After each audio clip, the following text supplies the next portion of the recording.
It's a battle of the Tigers in Como as Mizzou and Auburn square off this Saturday. We are here previewing, predicting, and breaking down this game between Missouri and Auburn. Hello, everyone. I'm Chris Phillips. He's Cole Thompson. Appreciate each and every single one of you tuning in. Again, make sure you like, subscribe, turn notifications. Check us out via podcast, wherever you get your podcasts. You can also find us across all social media platforms as well as our website, SECUnfiltered.com. This segment brought to you by our friends over at RHOBACK. Go to RHOBACK.com. Use promo code SECU for 20% off your first purchase. That's RHOBACK.com. Promo code SECU to get 20% off today. Missouri and Auburn set to square off at Faurot Field in Columbia, Missouri. We are here previewing, predicting, and breaking down this game as it's a battle of Tigers on Saturday afternoon. I am Chris Phillips, and helping me talk all things Mizzou Auburn, my good friend joins you once again, Cole Thompson. Cole, appreciate you taking the time and really excited to talk this matchup with you. The Tigers are winning this weekend. The Tigers are winning this weekend. That's the best pick you've made all year. You're absolutely right. No, I can't be wrong because the Tigers are winning this weekend. Which Tigers are winning is the main question. We know Mizzou faithful. We know where I live. We know where I reside. Hey, congratulations. You got off the mat. You delivered a sure dominant performance in what was basically a Mickey Mouse version of a stadium. But I will say, Chris, this is a really interesting matchup. This is one of those under the radar games that when we're looking at the preseason schedule, probably kind of throwing at the back of our minds. And then it's going to be the fourth quarter. And very similar to what we saw with Vanderbilt versus Alabama, record-setting numbers might be coming in on the television screen depending on how close this thing gets going into the final 15 minutes. It is a must-win, it feels like, for both sides, I think for different reasons, but certainly a pivotal matchup in Columbia. Again, guys, this game being kicked off at 11 a.m. Central Time on ESPN, Columbia, Missouri at Faurot Field. Cole, Mizzou is a 6.5-point favorite in this ballgame. The over-under set at 51.5. Auburn leads the all-time series 3-1. The last meeting came in 2022. Auburn won that football game by a final score of 17-14. Cole, if I recall correctly, correct me if I'm wrong, I believe that was the game where I think Missouri fumbled the football into the back of the end zone to end that game. I believe. I'm pretty sure that was that game. Like one of the most heartbreaking finishes you will ever see from the MIZ side. But Cole, as we dive into this game, I first have to ask this question. Where are the Auburn Tigers mentally? That's what I want to know, because you come off the bye week. Hugh Freeze continued to humor us with some of his things he said in his press conferences last week. I won't even go into the details of it, but it definitely feels like at this point, Cole, the season is hanging on by a thread when it comes to Auburn. And I mean, it doesn't get any easier, right? Going on the road in this matchup, I just wonder, are they able to pick themselves up off the mat, have a spirited performance, or is it going to be more of the same for the Tigers? That just, to me, that's where I start immediately is like, what do we get out of Auburn? Is there any hope this thing can be salvaged in 2024? I think the same thing can be said about Mizzou, but for different reasons because of where are they mentally now feeling a little bit more confident after getting a win over the Minutemen. It took literally 1 minute to put that game out of reach. But again, what version are you going to see show up in your home backfield? What version are you going to see in front of your fan base? Because if it's the one that happened to go travel down to College Station with the inside jokes from Eli Drinkwitz, kind of the self-inflicting jabs, that's not going to be sustainable against Auburn. But to your point, when it comes to Auburn, Chris, I hate to be the bearer of bad news because if I don't believe in moral victories, and I never will, I think that it's absolutely atrocious that we give out participation trophies to really anybody in this day and age. But Auburn is not as bad as we're making them out to be. And I'm not saying that they're good by any means whatsoever, but they finished with over 330 yards of offense against Georgia. They didn't have a turnover in that game. And even though it never felt like they were going to pull back in and make this a close call, Georgia never was able to pull away.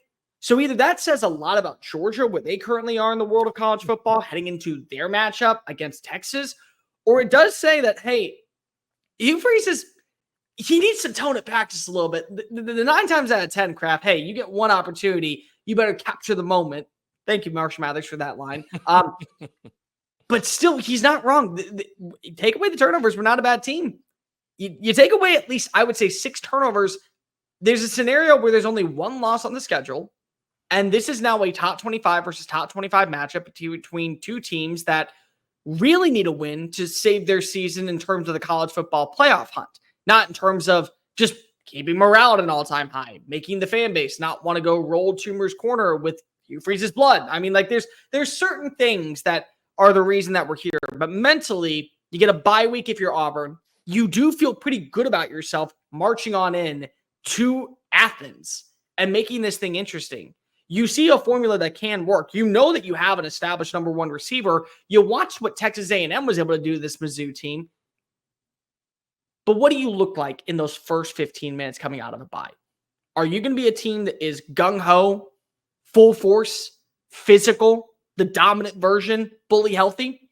Or are you going to be the one to where you're down 14-0 and now you're hoping that Brady Cook throws a pick six, or you're hoping that a wide receiver goes down with an injury to where it becomes a more even match fight? To your point, Cole, that's what makes Auburn so fascinating is you look at some of the numbers. And I mean, listen, it's a big game of, what if, this, that, and whatever. But yeah, to your point, if you take away the turnovers, they've actually got like one of the best offenses in college football, yep. which is astonishing. And it's astonishing that they have just continued to find ways to shoot themselves in the foot and make dumb mistakes. Cole, I go to the other side too, though. I just mentioned Auburn. Where are they at? I think for Missouri, I know you just beat UMass. Great. Congratulations. That's awesome. At McGurk Alumni Stadium, by the way. We're very proud of that win, That 15,000 seat stadium. How does Mizzou respond for getting essentially just stepped on and disrespected for the last 2 weeks? Because everybody is writing them off as complete and total frauds. I mean, they got de-pantsed in College Station in front of a national TV audience. Like, everyone saw that and witnessed that, Cole. So I just think for both sides, there will be no lack of motivation. I mean, certainly in a game like this, if you don't have motivation, just naturally, you might want to check your pulse or be doing something different. But I think both sides have a lot to prove for very, very different reasons. Cole, let's go to the quarterback position. Brady Cook against Peyton Thorne. I want to stick with Brady Cook, though, specifically. As you would expect against UMass, it was a bounce-back performance for him. 14-19, 219, 2 touchdowns, no interceptions. This coming off a week, Cole, where I realistically saw people talking about, hey, maybe it's time for a quarterback change. Do we give Drew Pine a look? Like, Brady's not sort of living up to the hype. He's not being the guy we needed to be. I'm really curious again to see at some point, is this who Brady Cook is, or are we going to see him take it to the next level? Because I feel like it was almost around this time last year, maybe a little bit earlier in the season, but we saw him, I felt like, get better as the season progressed. He's missed some of those deep shots. He's missed some of those big throws that you absolutely have to have in SEC matchups like this. But I feel like, Cole, it's only a matter of time before we see the Brady Cook emerge and connect with his big-time weapons, Theo Weiss, Luther Burton. Brett Norfleet got involved. Joshua Manning was a guy who had a big game in that game against UMass. We know he's got the weapons. He's got the guys in the backfield as well. I think for Brady Cook, it's only a matter of time. This could be, I don't know if I want to say the Brady Cook coming out party, but I could see a big game from QB1 at MIZ. What I don't want to do is be the guy that says, oh, it's not all Brady Cook's fault. It's not all Brady Cook's fault, because if he's looked awful, and we can just be completely honest, he has not looked like the Brady Cook that was able to get this team to 11 wins last year. But with that being said, it's not all Brady Cook's fault. It isn't. You've had wide receivers drop balls. You've watched miscommunication on route concepts. You've watched the offensive line be hindered by big-time bulldozing defensive linemen, forcing him to maneuver outside the pocket. And there's a hair of a difference between 3 plays in the Texas A&M game that maybe they score 21 points or they barely squeak on by and they just settle for a field goal on the final drive. Like, that's the margin of error that we've had so far. And you can't blame Brady Cook for an offensive lineman being downfield 4 yards when Luther Burden is taking it to the house, and that could be the momentum swing that you've been looking for. You can't blame Brady Cook when Will Lee doesn't have his back turned, and you're trying to get the pass over to Theo Weiss, and the ref misses a blatant call. That could be a moment to where, yes. But with that being said, this is a game where you are facing, for my money, it's not a great Auburn defense, but it is a very under-the-radar Auburn defense. They got some players. They've been playing with a little bit of momentum. They rank in the top half of every category right now in college football that is sustainable defensively underneath DJ Durkin. This is a game where those little margin of errors could be very similar to what we saw with Texas A&M, where it allows an opponent to start marching down the field. They gain the momentum. They put themselves in a good position to walk away with a dub. And by the time that you get to the third quarter, you get one shot to be able to get back you get back the juju. And if you don't get it back, I'm sorry. At this point, you kind of just waving the white flag, and now there's a ton more conversations. I agree with you. This could be the Brady Cook breakout game. This could be the Cook performance. Who knows? But I will say there are other things that are out of his control that need to be stepped up. The offensive line has got to play better. You can't have the self-inflicting wounds of the false start, the delay of game. You can't have wide receivers missing open routes. The Mookie Cooper catch that was on fourth down should have been there, but instead he dove for the football when he probably didn't need to. If he just kept his legs moving a little bit more, that would have been a catch. So it's more than just Brady Cook. It is an entire Mizzou offense thing, but you are the quarterback. It starts and ends with you. You got to deliver a better performance. And to your point, Cole, I think the importance of, and what I think Mizzou fans are going to be watching for too, that offensive line got bullied the last time out in SEC competition. I mean, they got flat out thrashed. How do they look in this game? Excuse me. I think that's going to be a big key talking point, especially too. What's the status of Nate Noel? Did not play in that game against UMass. I saw some commentary. Was it more so load management? Is it something to be concerned for long-term? Is he able to go? Obviously, you feel really good about Marcus Carroll in the running game. He had 91 yards and 3 touchdowns against UMass, but you'd like to have Nate Noel, who's been sort of your bell cow all season long. And again, the offensive line, I think Auburn, Cole, has enough in the defensive front and their front seven to give Mizzou some problems. Like, I really do. So is Missouri able to establish balance on the offensive side? I think going to be key for them as well. I think the other part that's going to be really key for them is, can they establish good situational football to where they put themselves in a second and short, where they put themselves in a 3rd and 1? And then do you have that thunder and lightning of Nate Noel and Marcus Carroll that are able to play off of each other? But also, do you have that tight end like a Brent Norfleet, 6'7", becoming a mismatch nightmare, be able to win on those 1-yard route concepts that just move the sticks forward? Kirby Moore, I felt like last week against UMass, got back to his element of what is really situational, solid play calling, something that I think has been missing this year out in Como. But again, it was against UMass. I think you could have had a D+ performance against UMass and still walked away with at least a 20-point swing. That's where we're at. It's Auburn. It's a little bit different. Auburn does have the playmakers offensively. They do have one of the best running backs on paper and one of the most proven running backs in the conference with Jarquez Hunter. They have a quarterback that's played in over 60 games, and if they don't turn the ball over, do have one of the more explosive offenses in the sport, which feels really weird to say when you look at the turnover ratio. They lead the country in that. But still, this is a game where Kirby Moore, I think, has to be on his P's and Q's. He has to make sure that every play call is meticulously designed to kind of set up for the next play. If he does that, you might be able to see the version of Mizzou that I believed was going to make the college football playoff earlier this year. And you know what? Who's to say they still can't? They have 1 loss in the schedule. Run the table. Alabama doesn't seem so much as daunting anymore. There's a lot of things that could bode in your favor to where you actually are looking like a team that gets back into the race with a win this weekend. You know, we mentioned earlier, Cole, before we dive in our predictions, I'm just thinking about those Auburn weapons on the outside, those receivers. There's going to be some fun one-on-one battles on the outside. I mean, they like as I mentioned, for Auburn, it's been self-inflicted wounds. They've shot themselves in the foot, but they've got ball players. There's no question, especially on offense. I wonder, Peyton Thorne going into a road environment, how much can you trust them? I mean, it's just, but you got the weapons for sure.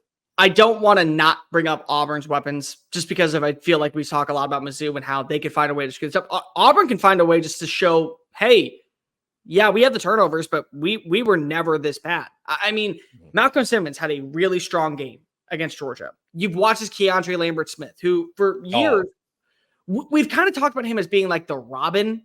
Well, he's actually the Nightwing. He's Dick Grayson that decided to go on his own journey, and he's become his own vigilante for this Auburn offense. Because if he's not Batman, but he certainly is a number 1 target and a solo show for Peyton Thorne. He has been the bread and butter of this offense, and he's top 10 in almost every receiving category for among SEC contenders. You still have a Cam Coleman. You still have a Robert Lewis. You still have a human cyborg that knows how to run the football extremely well in Rivaldo Fairweather in space. So there's reasons to believe that, similar to Texas A&M, where the weapons are maybe not as established. Maybe the weapons aren't as poised. Maybe they aren't as nationally drawn headlines.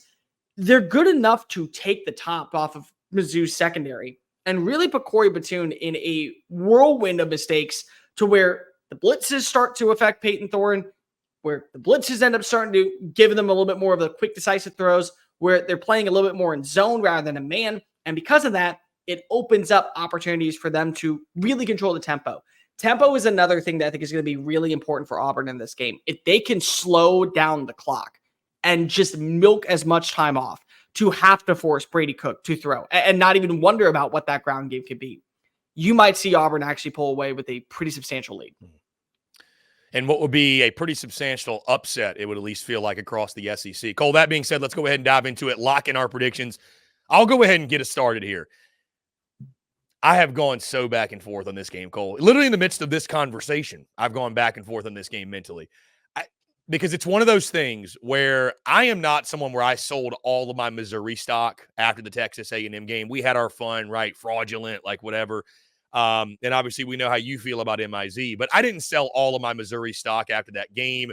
Listen, it was a perfect storm that led to a Texas A&M beatdown and you know, a game that Mizzou fans would much rather forget. You bounce back in the right way against UMass, certainly, but there's still a lot of football to be played and a lot to play for. I still trust the weapons. I think Brady Cook, at some point, maybe it is this game, is going to turn back into the player that I think we know he can be. The status of Nate Noel, to me, is a really, really big deal, and I'm really going to be watching Missouri on the offensive line. That's my biggest question mark. Are they going to be able to bounce back in SEC play specifically and get the push they need to have balance on the offensive side? Defensively, again, this Auburn offense is good. They're actually pretty good. They can give you some problems. Again, the weapons on the outside. Jarquez Hunter, we all know, is a legitimate back, one of the best in the conference. Can Peyton Thorne limit the mistakes? Can Auburn limit the mistakes? Because, Cole, what scares me about this game is this, and every game, for the most part, that Auburn plays. I feel like at some point they're going to have an outing where they put it all together in an evenly matched up game, right? I know they didn't make any turnovers against Georgia, but I think the talent discrepancy there was just so wide. It was going to take a near miracle for Auburn to get that win between the hedges as well. But in a game like this, where I think it's much, much more evenly matched, and yes, I think the talent is closer than people maybe even want to admit or even realize. In a game like this, my question is, can Auburn play a good football game? Can they play a clean football game, I should say? Find themselves in a position in the fourth quarter to rise to the occasion and win the game. Cole, I'll just say this. Is Missouri a perfect product right now? No. Do they have their own slew of issues? Yes. But there are teams that find ways to win football games, and there are teams that find ways to lose football games. And I think the thing, Cole, that's got to scare you as an Auburn fan, like at some point you have to look around and say, this is kind of part of our culture. Like, this is who we are. We get to and I would expect this to be a fourth quarter battle, a close game, but we get into those positions and we expect to screw it up. Like, we're like the guy playing shortstop that's praying to God the ball doesn't come to us. And guess what happens every time? It comes to you every time, and guess what happens? You boot it, you make an error every single time. When you have the fear of screwing up, Cole, you screw up. And for that reason, as badly in my mind as I can see the scenario playing out, and I want to pick the upset, I just can't do it, man. Like, I cannot get myself to believe that Auburn will do anything other than what they've done all season, which is get into a position in the fourth quarter late in the game where they have a chance to win it and find a way to mess it up. So for that reason, give me the Missouri Tigers at home. They've got their own chip on their shoulder. They've got a lot to prove as well. I've got Missouri beating Auburn, Cole. Give me a final score, 34-27. I think Mizzou gets the job done, one-score win. But I think Auburn is going to have a chance late in this football game. Cole, I wouldn't be surprised if Auburn leads into the fourth quarter in this football game. But like we've seen time and time again, they will find a way to blow it. Here's my question. When did we stop giving credit to teams that have earned wins? When did we stop giving credit to teams that don't have the polished, pretty logo, but end up having all the results? Because right now, if I'm a Missouri fan, I'm upset that I had to go to double overtime against a team like Vanderbilt. But Vanderbilt just beat the number 1 team in the country. Vanderbilt just went in and beat up on a Mark Stoops team that had multiple self-inflicting wounds, but looked perfect against a top 5 version of Ole Miss. So they look pretty damn good right now. Texas A&M has 1 loss on the season. Their defense has been phenomenal the last few weeks. They put it to a blender against Arkansas in the Southwest Classic, who quickly right afterwards regrouped and got their substantial primetime win against Tennessee. So Arkansas, I feel pretty good about right now. So why is it that I have to sit here today as a Mizzou fan? And I'm better than some Mizzou fans. I admit I'm a bandwagoner, but some of you have just given up hope. Well, let me bring you back on into the Church of Thompson, because you're going to need to hear this gospel. Why do I have to start thinking that we are terrible when I can just start looking at these other teams and say, maybe they're better than advertised? And I know that if I play my version of football with the wide receivers that I have, with the running game that I have, with the offensive line that we believe is better than what was on the field against both Vanderbilt and Texas A&M, with a defense that for the first 3 weeks of the season didn't allow a touchdown, I feel pretty dang good. I would say I feel almost too damn good to where I would probably blow this one. But there is a beautiful line that you delivered when you spoke to Hugh Freeze at SEC Media Days about waking up and playing for the big time game. Always knows how to play close in the big one. And yet, for some reason, Auburn fans, War Eagle Nation, most of the people on the plains, think of Mizzou as a little brother.